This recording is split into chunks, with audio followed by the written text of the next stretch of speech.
오늘 우리에게 주시는 하나님의 말씀은 구약성경 사무엘상 10장 1절 말씀입니다. 이에 사무엘이 기름병을 가져다가 사울의 머리에 붓고 입맞추며 이르되 여호와께서 내게 기름을 부으사 그의 기업의 지도자로 삼지 아니하셨느냐. 아멘.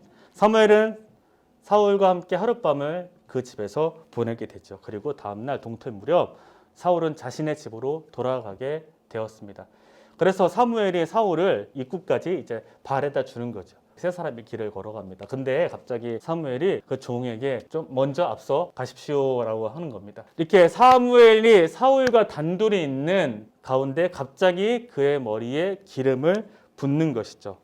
그러면서 너를 하나님께서 이 민족을 이 나라를 다스릴 지도자로 세우셨다고 하는 겁니다. 그렇다면 사무엘이 사울에게 기름을 부었는데 이 기름 부음이 의미하는 바가 뭐냐라는 거죠. 기름 부음은 지도자적 위치에 취임하는 것이 바로 기름 부음의 의미를 가지고 있습니다. 자, 두 번째는요. 바로 기름 부음 받은 자는 기름 붓는 자의 말을 잘 들어야 된다. 즉 가르침을 받아야 된다. 또는 종으로 살아야 된다라는 의미가 담겨 있다는 것이죠. 그러면 기름을 누가 붓고 있습니까? 주님이라고 성경은 이야기하고 있습니다. 이제 사울은 하나님의 가르침을 따라 살아야 된다. 그리고 하나님의 종으로서 살아가야 되는 책임을 가진 존재가 되었다는 것이죠. 자, 이 기름 부음의 의식이 끝났습니다. 자, 잘 들으세요. 사무엘은 사울에게 이렇게 말합니다. 이제 이것이 하나님이 하셨다는 것을 증명할 세 가지 증표를 주겠다라고 해요. 자, 이 세 가지 증표가 의미하는 바가 있어요. 쉽게 말해서요, 사울이 영적 체험을 하게 된다는 거예요. 바로 이 여호와의 영이 사울에게 임하게 될 것이고 사울 당신도 예언자들처럼 예언을 하게 될 것이다 라고 선언하는 것입니다. 더 나아가 사무엘은 사울이 이제 어떤 사람? 새 사람이 될 것이라고 말하는 것이죠. 그렇다면 새 사람이 된다는 건 어떤 의미일까요? 물론 이 한 구절로 우리가 정확한 의미는 알 수 없어요. 하지만 적어도 알 수 있는 바가 무엇이냐면 이전의 사울과는 다른 존재로 변화된다는 것이죠. 아마도 이제 기름 부음 받아 이스라엘의 지도자가 되는 사울이 그 직분을 감당할 만한 능력을 갖춘 사람으로 하나님께서 그에게 역사하신다는 의미를 갖고 있다고 볼 수 있는 것이죠. 자, 그렇다면 이 사울에게 이 세 가지 증표가 왜 필요했을까요? 7절 한번 읽어보겠습니다. 분명히 전날에도 온 이스라엘이 너를 원한다는 이야기를 들었지만 여전히 사울 안에는 확신이 없었을지도 모릅니다. 왜냐하면 자신이 받아들이기에는 너무나도 좀 충격적인 선언이었기 때문이죠. 이 기름 부음이 내가 너에게 진짜 베푼 것임을 확신하게 하기 위해서, 두 번째, 내가 너를 진짜 이스라엘의 지도자로 세웠다는 것을 확실하기 위해서, 마지막 세 번째는 그러니까 너가 진짜 이제는 나의 말대로 행해야 된다는 것을 다시 한번 가르치기 위해서 이 증표를 주시지 않았을까라는 생각이 들었습니다. 시간이 흘러서 사무엘이 다시 이스라엘 백성들을 미스바라는 곳으로 모이도록 합니다. 이스라엘이 선택한 방법은 바로 제비 뽑기입니다.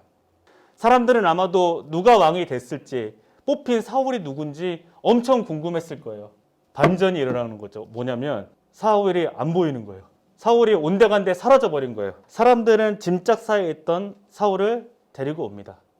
그리고 이제 드디어 사울은 사람들 앞에 서게 되죠. 사울을 딱 보니까 그들의 눈에 보기에도 너무 왕 같아 보이는 거죠. 키도 다른 사람보다 어깨 위만큼 컸고요. 외모도 이스라엘에서 가장 잘생긴 축에 들어가는 사람이었다고 지난주에 얘기를 했죠. 세울 만한 사람을 세워주셨다라는 그런 기쁨과 감격이 있었을 거예요. 이제 이 사람이 우리를 잘 다스려서 우리나라를 강하게 만들어 주겠지라는 기대감을 가지고 임금님 만세를 외쳤던 것이죠. 오늘의 이야기 중에 몇 가지를 좀 삶에 적용을 해보고 싶어요. 지금 이 시대에도 기름 부음 받는 사람이 있잖아요. 누가 기름 부음을 받습니까? 자, 성경에서는요, 누가 기름 부음 받냐고 할 때 이렇게 이야기합니다. 요한일서 2장 20절이에요. 여기서 너희는 누구예요? 이 편지를 받는 모든 그리스도인입니다. 즉 구약에는 특정한 계층만 기름 부음을 받았다면 신약에 와서는 예수님 이후에는 모든 그리스도인이 기름 부음 받은 사람이라는 것이죠. 즉 예수님을 진실로 나의 구주로 하나님으로 믿고 있다면 그 사람은 기름 부음 받은 사람입니다. 기름 부음 받은 저와 여러분도 우리는 하나님의 뜻에 순종하는 삶을 살아야 된다는 것이죠. 주님의 기름 부음 받은 자답게 살아야 될 책임이 저와 여러분에게 있다라는 것입니다. 그래서 때로는 좌절하고 낙심하게 되죠. 내가 왜 이렇게 못 살까? 내가 왜 이렇게 하나님 뜻대로 못 살까? 살고 싶은데. 그렇다면 여러분 낙심하지 마십시오. 에스겔서 36장 26절에서 27절 말씀 한번. 하나님은요 여러분 우리에게 분명하게 약속을 해주셨습니다. 그렇습니다. 우리 자신의 결단과 노력으로 사는 것이 그리스도인의 삶이 아닙니다. 우리를 새로운 존재가 되고 새로운 사람이 되게 해주시는 분이 계십니다. 바로 성령님이 바로 우리 가운데 그러한 일을 행하시는 분이십니다. 우리의 마음을 억지로 바꾸시는 게 아니라 우리의 마음에 감동을 주셔서 이전과는 다른 새로운 마음을 가진 존재로 변화시켜 주시는 분이 성령님이십니다. 사랑하는 여러분, 하나님은 여러분에게 기름 부으신 분이십니다.